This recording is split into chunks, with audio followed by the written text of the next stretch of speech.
Ok, muy buenas noches a los asistentes del día de hoy. Desde Eureka Consultores le damos la bienvenida a la presentación del día de hoy. Esta presentación va a llevar por título producción académica en repositorios de acceso abierto. Va a estar a cargo del profesor Levi Galindo, quien es especialista en gerencia de proyectos investigación y desarrollo de la Universidad Central de Venezuela, es coordinador de investigación en fases en la Facultad de Economía de la Universidad Santa María y es tutor de innumerables trabajos de grado en la Universidad Humboldt, entre otras. Se ha desarrollado y es especialista en repositorios por ser especialista en el área de informática, ingeniero informático, eso es profesión base, y en el día de hoy pues nos va a hacer esta presentación y nos va a dar algunos tips y algunas partes de su experiencia profesional en esta área de conocimiento. Sin más preámbulos, pues te damos la bienvenida y te agradecemos, Levi, por haber aceptado esta invitación y bueno, es tuyo, puedes tomar el mando de la presentación a partir de este momento. Bien, buenas noches. Muchas gracias, licenciado Pedro, por la invitación. Para mí es un honor estar aquí compartiendo con ustedes estos espacios. A mí me encantan porque es un aprendizaje bidireccional. Cuando uno explica algo, lo aprende 2 veces y cuando escucha la interacción de otras personas, aprende hasta 3 veces. Porque te abre el panorama, sobre todo cuando estás trabajando sobre un tema durante mucho tiempo y expones ese tema ante personas que nunca lo han escuchado. Esas personas te dan otras aristas y otras visiones de las cosas, ¿ok? Y sobre todo si son generaciones más jóvenes que las nuestras, nos permite actualizarnos, ¿ok?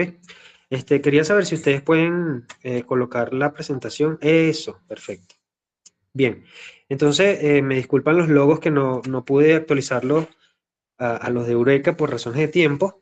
Sin embargo, esta es una clase que doy en metodología de la investigación en las diferentes universidades donde trabajo como una herramienta muy útil que a veces las personas no la utilizan, pero por desconocimiento, porque no saben que existen, ¿ok? Que son los repositorios académicos. Y vamos a enfocarnos en los de Venezuela. La siguiente diapositiva, por favor. Antes de hablar de repositorios, debemos hablar de un movimiento internacional que se llama Open Access. El Open Access es un movimiento en el que se promueve y apoya el acceso abierto al conocimiento científico. ¿Ok? Nació en el año 2002 y 2003 con estas 3 primeras declaraciones que ven en pantalla, la iniciativa de Budapest para el acceso abierto. Cuando ustedes con más calma luego pueden hacer clic en esa dirección URL y pueden descargar el documento completo de esta iniciativa. También está la declaración de Bethesda sobre publicación de acceso abierto. Pueden hacer clic en las letricas azules, en el hipervínculo, y les descarga ese archivo también completo y gratuito. Y por último tenemos aquí la Declaración de Berlín. No quiere decir que sean las únicas, en absoluto. Son las 3 primeras, pero luego muchas otras organizaciones se pusieron de acuerdo, internacionales, para firmar este tipo de documentos donde se insta a los gobiernos, a las universidades, a los centros de investigación a presentar el resultado de sus investigaciones de manera gratuita y en texto completo.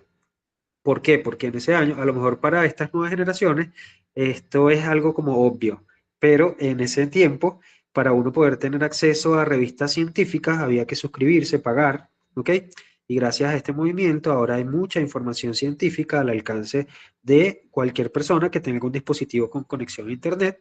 Puede consultar estas plataformas tecnológicas que permiten consultar con estas 2 características, gratuita y en texto completo. La siguiente diapositiva, por favor.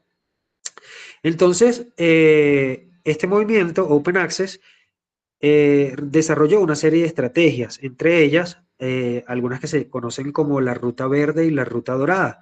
La ruta dorada está asociada a las revistas científicas que se presentan de forma gratuita y la ruta verde está asociada a la implementación de repositorios académicos. Entonces, ¿qué son los repositorios?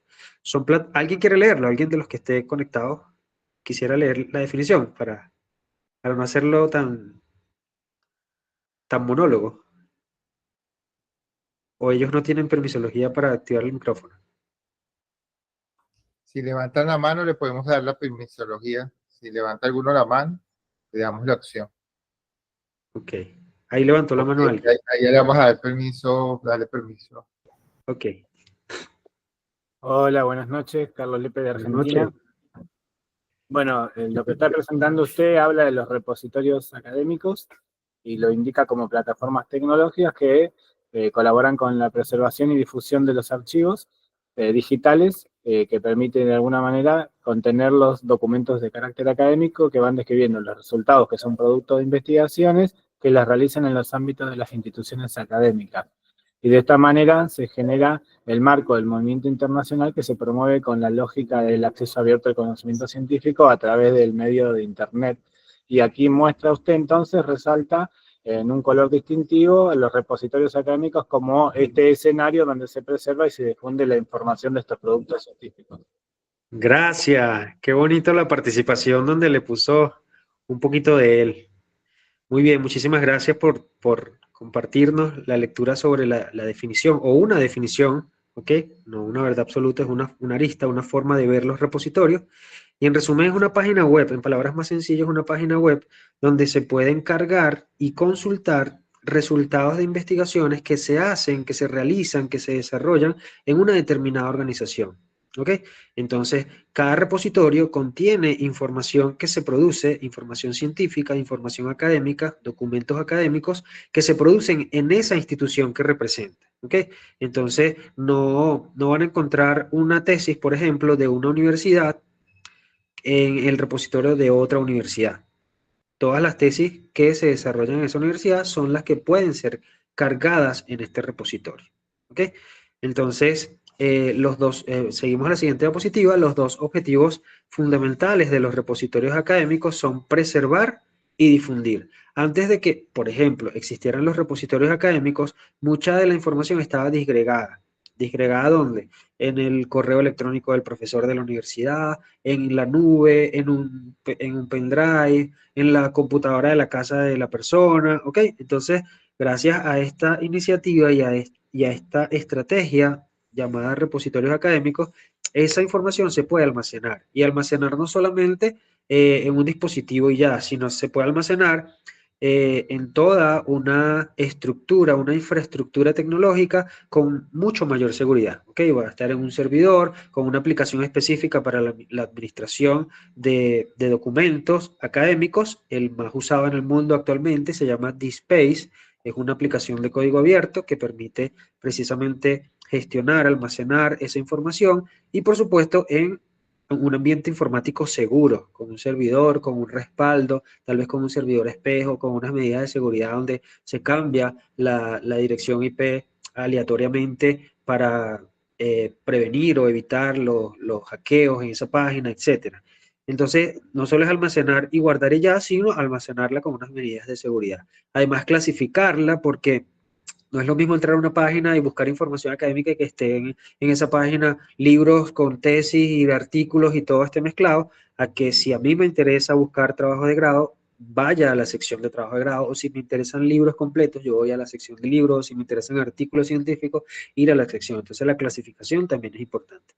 Y por supuesto centralizarla. Ya la información no hay que buscar a cada profesor o buscar a cada investigador que pertenece a esa institución, sino que ya sabemos que hay un punto de referencia, un epicentro donde se puede consultar esa información que se produce en esa institución y además con dominio institucional.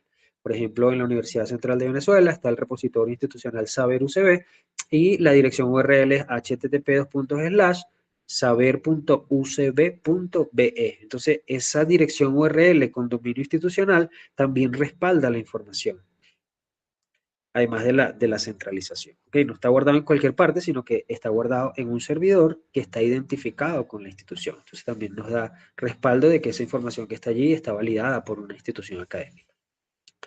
Y además de preservar, se puede difundir.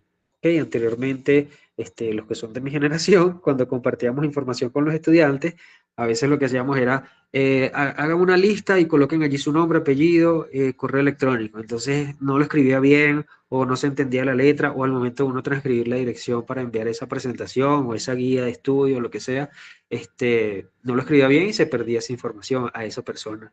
Nunca le llegaba. Entonces, gracias a estos repositorios, se puede, además de consultar y vincular, gestionar la información de una manera más sencilla a través de la tecnología, a través de hipervínculos.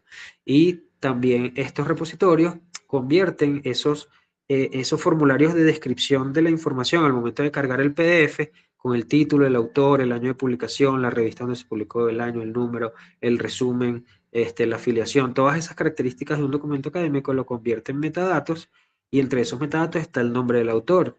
Entonces, al hacer clic en ese nombre del autor que se convierte en un hipervínculo, también se pueden listar todos los documentos asociados a ese autor.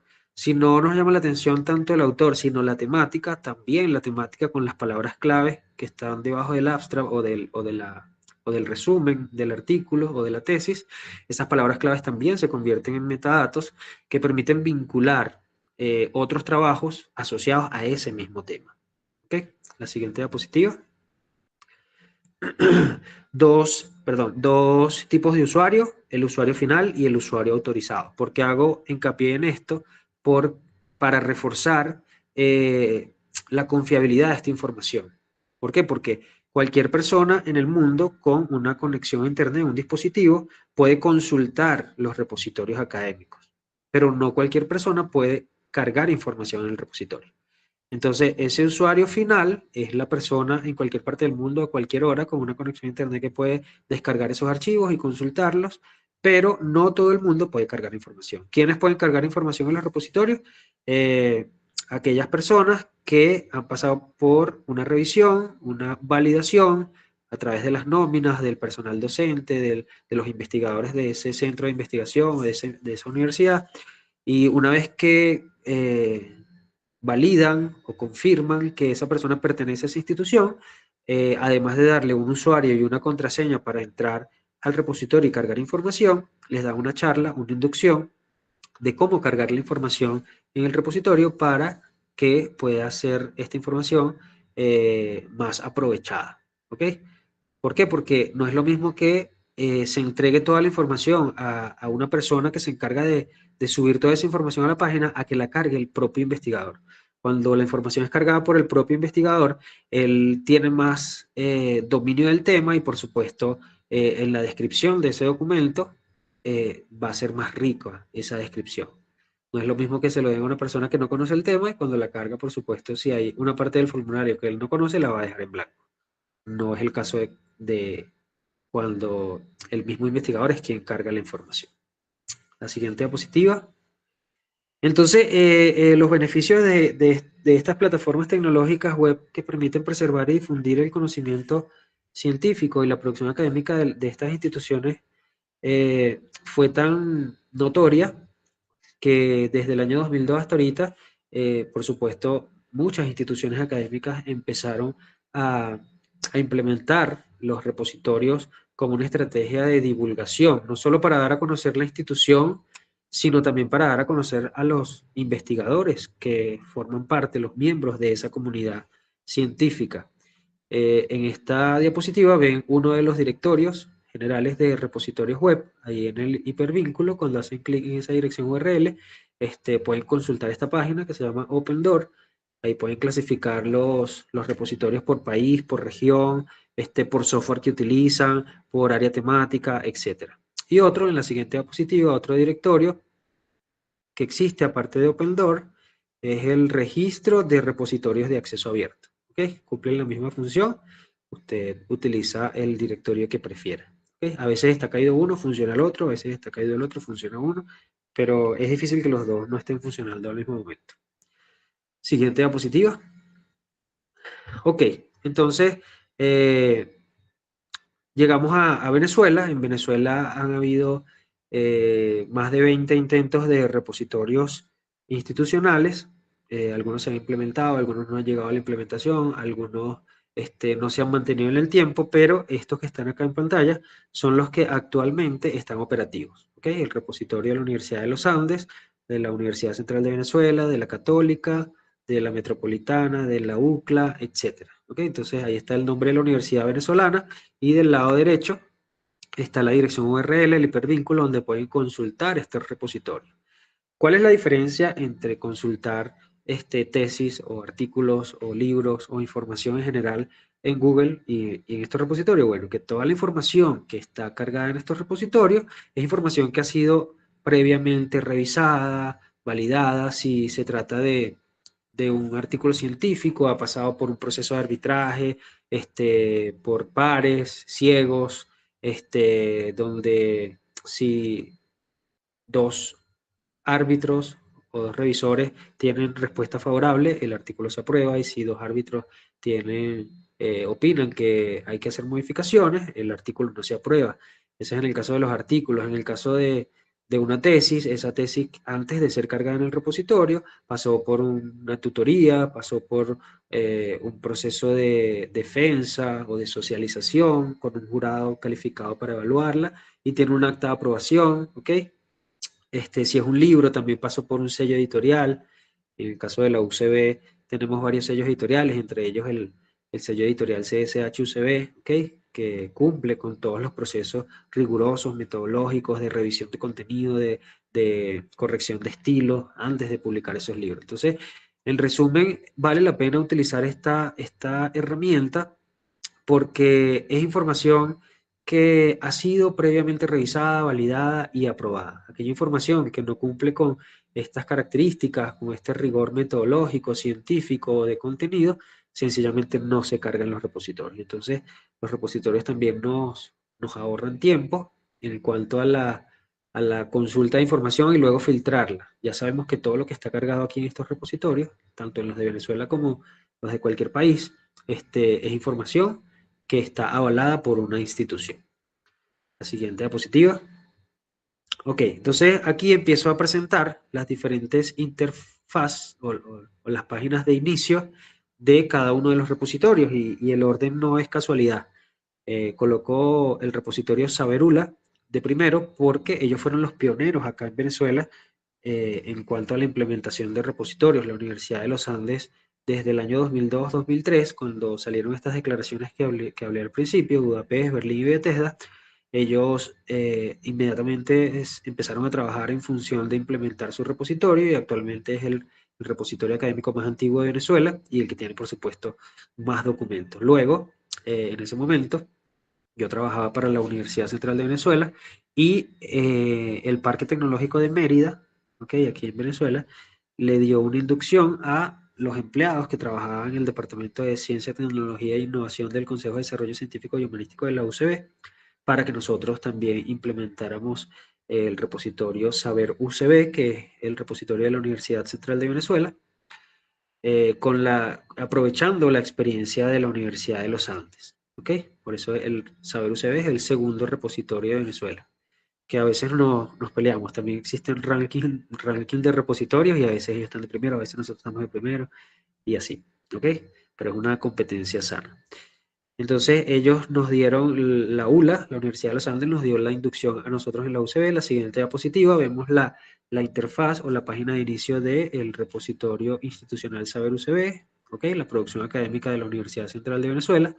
Asimismo, nosotros le dimos la inducción a la Universidad Católica. En la siguiente diapositiva vemos la página de inicio del repositorio de la Universidad Católica Andrés Bello, que también usa el mismo software que se llama DSpace, y ellos crecieron bastante rápido porque, por supuesto, tenían muchísimo material en digital, y al darle la permisología a los investigadores, profesores de la Universidad Católica Andrés Bello, ellos empezaron a cargar su información y también crecieron bastante rápido. ¿Ok? Siguiente diapositiva. Vamos a pasarla rápidamente. La Universidad Metropolitana, esta es la interfaz. Siguiente. La Universidad Nueva Esparta, siguiente. Universidad Simón Bolívar, siguiente. Universidad Oriente, siguiente. También usa DSpace. Universidad del Zulia, siguiente. Universidad Centro Occidental Lisandro Alvarado, UCLA, siguiente. Universidad de Carabobo, siguiente. Universidad Nacional Experimental Francisco de Miranda, siguiente. Y Universidad Pedagógica Experimental Libertador. ¿Okay? Esos son los repositorios que están operativos actualmente en Venezuela. Es posible que usted entre alguno y diga un error ahí del servidor y eso, usted espera un rato y ellos lo reactivan. A veces se va la luz o se cae la conexión, algún problema técnico, pero ellos lo reactivan. Estos que coloco en la lista, usted al hacer clic en esa dirección URL puede consultarlos, todos tienen unos buscadores, coloca una palabra clave y arroja las búsquedas orgánicas o resultados de esas palabras clave. En esta diapositiva, esta diapositiva solamente para indicar los elementos que conforman un documento académico digital. En este caso tenemos la dirección URI, que es como la cédula de identidad de ese documento digital, y permite ubicarlo con mayor facilidad y compartir esa dirección URI y que la persona al hacer clic vaya directamente al documento. Tenemos también el autor, ¿okay? Que vincula todos los documentos, el nombre del autor, que vincula todos los documentos asociados al mismo autor a través de hipervínculos y metadatos, a través de un protocolo que se llama OAI-PMH, que lo pueden investigar luego. Las palabras claves fundamentales incrementan la posibilidad de que el documento sea consultado a través de los motores de búsqueda de Internet, también con metadatos. Y aquí hago la salvedad de que, como investigadores, nuestra intención no es escribir un artículo y guardárnoslo. Realmente el proceso investigativo se consuma cuando esa información es consultada por otras personas, es útil para otras personas y además tiene un impacto en la sociedad. De lo contrario, la investigación no tendría mucho sentido. Tenemos la citación, ¿okay? Que también nos conviene como investigadores ser citados y al colocar la ficha bibliográfica bajo la metodología que prefiramos, facilitamos al que nos consulta que nos cite, que nos coloque entre sus referencias bibliográficas. Luego tenemos el resumen, que debe ser lo suficientemente atractivo como para animar al lector a descargar el documento completo. Y por último tenemos el hipervínculo, el enlace que nos permite descargar el PDF de ese documento digital. ¿Ok? No solamente escribirlo, sino que esté completo, recordando las dos características del acceso abierto, que consiste en que el documento esté completo y sea gratuito. Si está completo pero no es gratuito, no es acceso abierto, no es open access. Y viceversa tampoco. Tiene que cumplir con las dos características para poder entrar en esta categoría de acceso abierto al conocimiento científico, o lo que es conocido en inglés como open access. Siguiente diapositiva. Bien, entonces, para cerrar, podemos inferir que las instituciones académicas tienen un compromiso, tienen el compromiso de generar conocimiento científico para dar respuestas a las necesidades sociales. Los repositorios académicos son plataformas tecnológicas estratégicas con eficiencia demostrada para preservar y difundir los resultados de las actividades académicas de docencia, investigación y extensión que se desarrollan en las distintas facultades y escuelas que conforman las universidades y sus respectivas áreas del conocimiento y líneas de investigación. La implementación de repositorios académicos en el marco del movimiento mundial que promociona y apoya el acceso abierto al conocimiento científico a través de Internet, con criterios de tecnología, con criterios tecnológicos vanguardistas, se traduce en un incremento de la visibilidad, notoriedad y prestigio de la institución ante la comunidad científica nacional e internacional. Entonces, en definitiva y sin duda alguna, esta herramienta, los repositorios académicos, representan pues una alternativa de difusión del conocimiento científico, como les dije, no solo para dar a conocer las instituciones en las que trabajemos, sino que también nos permite nosotros mismos como individuos y como investigadores darnos a conocer. Y a través de los repositorios, por ejemplo, en la UCB, al cargar la información en el repositorio y que esté validada por esa institución y ser una información formal, hay profesores, investigadores que han conseguido becas, que han conseguido financiamientos para hacer tesis doctorales, que han conseguido ir a congresos internacionales, ¿ok? Financiados por diferentes instituciones, porque al conseguir la información que ellos producen, los invitan pues a presentar los resultados de sus investigaciones en otros países. Y bueno, algunos han logrado mudarse, etcétera, etcétera. Entonces, los beneficios de los repositorios son notorios, reales y notorios, no solo para la sociedad que puede consultarlos, sino también para nosotros como investigadores. Si tienen alguna pregunta. Sí, bueno, le damos la oportunidad al público que si tiene alguna pregunta la pueda hacer en este momento para que Él la puede responder. Levi, entonces pensando un poco, reflexionando un poco sobre lo que dices, se podría decir que los repositorios son como una parte de unas redes sociales, por decir en lo académico, por decirlo así. Sí, El es Facebook, así, el Instagram o el TikTok en lo académico, ¿verdad? Podría hacerlo, es por correcto, decirlo así, de alguna otra forma, pues, ¿no? es correcto. El equivalente Es parte de al los hashtag campos. en Instagram, el equivalente al hashtag en Instagram son los metadatos en esas, por ejemplo, en esas palabras claves de los artículos que vinculan ese artículo con otros artículos, ¿ok? Incluso en la misma universidad, por ejemplo, se vieron casos cuando empezó a funcionar el repositorio en la UCB, que en la Facultad de Ciencias, en la Escuela de Química, algunos investigadores trabajaban con temas que también se trabajaban en la Facultad de Ingeniería, en la Facultad de Ingeniería Química. Entonces trabajaban con temáticas muy parecidas, pero ellos no se conocían por ser una universidad tan grande. Y a través del repositorio ellos hicieron ese enlace y bueno, eso se traduce también en ahorro de tiempo, ahorro de esfuerzo, ahorro de recursos. Entonces es bien interesante el tema de lo que llaman las keywords o las palabras claves, lo importante de hacerlo bien específico y con bastante, no como con ligereza, sino hacerlo con Exactamente. bastante conciencia para poder atrapar ese público cautivo que de alguna manera podemos atraer hacia el producto académico que estamos realizando, Siempre es ¿no? bueno tener un amigo bibliotecólogo.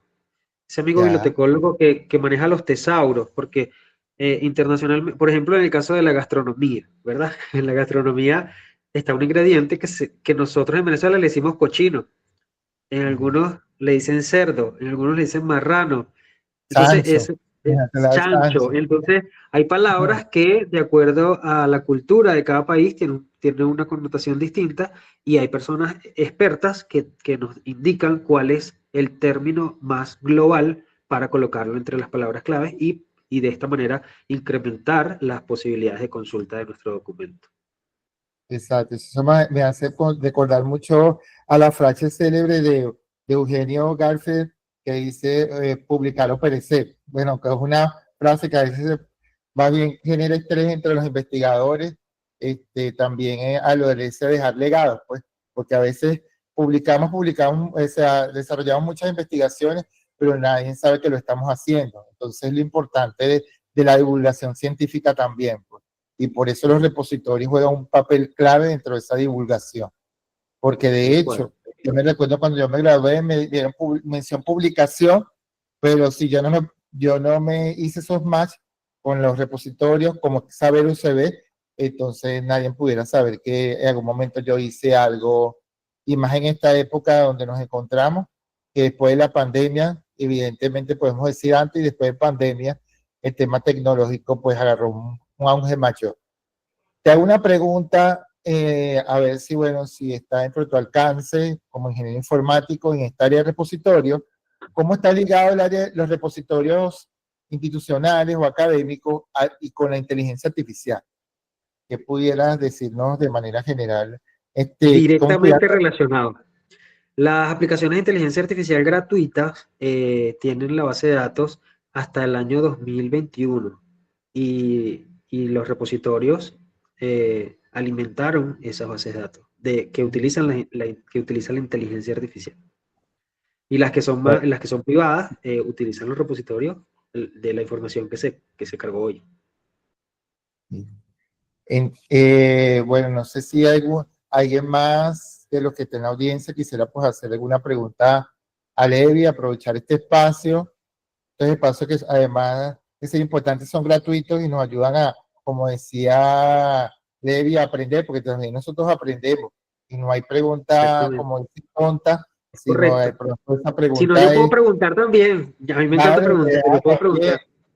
Bueno, y como yo veo que estamos esta es una acá. audiencia internacional, me gustaría escuchar a alguien, si alguien ha tenido en ese país, si la universidad donde está trabajando o donde está estudiando tiene repositorio, cómo se llama y cómo ha sido la experiencia de esa persona con ese repositorio en ese país, en esa universidad. Bueno, vamos a escuchar al doctor Carlos López, que es profesor de la UBA en Argentina, a ver qué nos puede comentar allá de Ok. ese país. Hola, buenas noches. Primero, felicitaciones, Levi, realmente muy claro, muy pertinente cada planteamiento y has dado una mirada muy interesante que nos invita a, de alguna manera, reproducir los productos como las tesis en artículos científicos. Entonces, también hacer la reconversión de las tesis que ya están en repositorios sin que eso represente ninguna condición de plagio o de ninguna condición de conducta ética que esté con un criterio de riesgo de fraudes o de errores en la sistematización de la información. Pero sí nos estás invitando a diferenciar claramente la versión de repositorio versus lo que es un ámbito de indexación. Eso lo has diferenciado muy bien y me parece pertinente aclarar, bueno, que de distintos países tenemos la realidad de, en el caso de Argentina, la red de bibliotecas nacionales que están vinculadas y que las mismas proveen repositorios propios y nosotros tenemos CAICIT del Núcleo de la Ciencia, que es del Ministerio de Ciencia, Tecnología e Innovación, que nuclea a todas las revistas del país, independientemente de la institución de origen. Y tiene una categorización, así como lo tienen los sistemas de la Web de la Ciencia, Web of Science o Scopus, que por ejemplo categorizan en cuartiles. A nosotros nos categorizan en 3 categorías. Si están las revistas que están en categoría 1, las que están en la 2 o las que están en la categoría 3. Entonces, en ese sentido, ya la misma estructura del Ministerio de Ciencia, Tecnología e Innovación y el CONICET, que es la Comisión Nacional de Investigación, Ciencia y Tecnología, a las distintas revistas y catálogos los indexa según esta categorización por el criterio de calidad editorial que cumplen. Y de esta manera visibiliza y da cuenta del posicionamiento del ranking que tiene a nivel nacional la revista. Incluso revistas internacionales que capitan en distintas áreas de desarrollo y de investigación. Asimismo, eso nos permite mantener un criterio de ciencia abierta porque el movimiento Open Access se nutre de ese espacio, del núcleo de la ciencia se llama, así lo pueden ubicar, al CAICIT, y entonces las universidades públicas, como la Universidad de Buenos Aires, está dentro de ese núcleo de la ciencia por el convenio marco entre Universidad de Buenos Aires y CONICET. Sin embargo, la Universidad de Buenos Aires y otras universidades públicas o de gestión privada también tienen sus propios repositorios y sus propias estructuras, pero como hay un tema de financiación de las plataformas, entonces lo que hacen es usar plataformas de versión gratuita como Zenodo, que es una de las más difundidas. Sin embargo, es importante el trabajo que está haciendo Eureka desde este espacio de invitarnos a fomentar a la gestión editorial y a adherirnos a las lógicas de una gestión mancomunada y por sobre todo cumpliendo altos estándares como lo tiene Eureka. Entonces, creo que el aporte que está generando Eureka con tu presencia y con la de otros sectores que están aportando, realmente es de interés y utilidad porque realmente cumple con altos estándares. Entonces, creo que es importante advertir la necesidad de seguir produciendo investigación, visibilizando, como dijiste, y también resguardando la misma. Entonces, los registros de los DOI, los dominios en los que esté resguardado, también habla de la seguridad informática del documento y de la capacidad de que pueda ser identificado a través de los metadatos con los que se identifique la producción que se publique. Así que quería agregar este detalle y agradecerles que estén promoviendo estos espacios. Qué bueno, muchísimas gracias por su intervención, la valoro muchísimo y tomé algunos datos acá. Y quiero resaltar que, mire cómo cambian los tiempos. Cuando nosotros empezamos en esto de los repositorios, hubo bastante resistencia al cambio porque en ese momento histórico de la humanidad se pensaba que por colocar algo en internet alguien lo podía copiar, ¿ok? Iban a ser plagio. Y mire cómo cambian los tiempos que actualmente, más bien colocando tu información, colocando tu tesis, colocando tu artículo en una revista digital con Open Journal System, por ejemplo, o JS o cualquier otra, en cualquier plataforma, eso más bien reduce las posibilidades de que lo plagien. ¿Por qué? Porque existen aplicaciones antiplagio que toman como base, así como la inteligencia artificial, también hay aplicaciones antiplagio que recopilan toda la información que está disponible en Internet y te dice el porcentaje de parentesco que tiene ese documento con otros documentos que ya existen antes. Entonces ahora, colocar información en repositorios, colocar información, artículos en revistas indexadas, más bien reduce la probabilidad de que eso sea plagiado. Además yo aumenta creo la reproducibilidad de la información. exacto. Exactamente. Y yo creo que en ese tiempo era más un tiempo en que había como más miedo más a lo tecnológico que cualquier otra cosa. Entonces se buscaban como algunos mitos o se desarrollaban algunas posturas como para evadir eso, pues. Y resulta que, bueno, teníamos que esto más bien nos puso en otra mirada a los investigadores que, como tú bien lo dijiste, pudieron viajar, pudieron optar por beca, porque, bueno, pudieron, las grandes centros de investigación, pues buscaban nada más en el repositorio y podían encontrar las investigaciones. Bueno, si alguien no tiene alguna pregunta adicional para ¿Alguien ir de otro país cerrando, que quiera compartir experiencias con respecto a repositorios? a ver, no se agolpe, no se pelee. Bueno, está bien. Bueno, yo creo que estaremos prontamente desarrollando más actividades como estas, digamos, para seguir en pro de la divulgación y de aprendizaje, porque también nosotros aprendemos con ustedes. Muchas gracias, Levi, nuevamente por tu participación. Espero que este sea el comienzo de muchas en el tiempo y que podamos hacer trabajo colaborativo para, bueno, seguirnos expandiendo como investigadores, como institución, como colectivo. Bueno, si alguien está tímido que no quería compartir aquí en vivo, si quiere conversar conmigo luego, ahí está mi red social en Instagram, en el flyer de Eureka, @LeviGalindo. Podemos escribir por privado y seguir compartiendo experiencias académicas y nutriéndonos mutuamente. Exacto. O nos pueden escribir al privado en la red y también nosotros le podemos dar su contacto gentilmente para que ustedes puedan comunicarse con él. Eso. Muchas gracias, que tengan buenas noches. Muchas gracias, Pedro. Hasta la próxima. Bien, Gracias a hasta la todos. próxima.